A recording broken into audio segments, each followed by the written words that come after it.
Hello, browsers families. I found a house for $55,000. So let's take a look at it.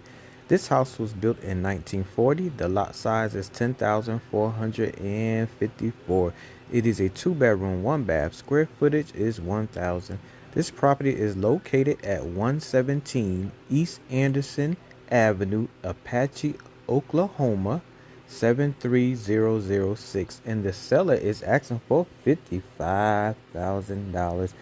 Talk about affordable living in Apache. It has a storm cellar and a new hot water heater. If you're interested in this property, please contact the listed agent. Her name is Julie Bridges. She can be reached at 580-695-3883.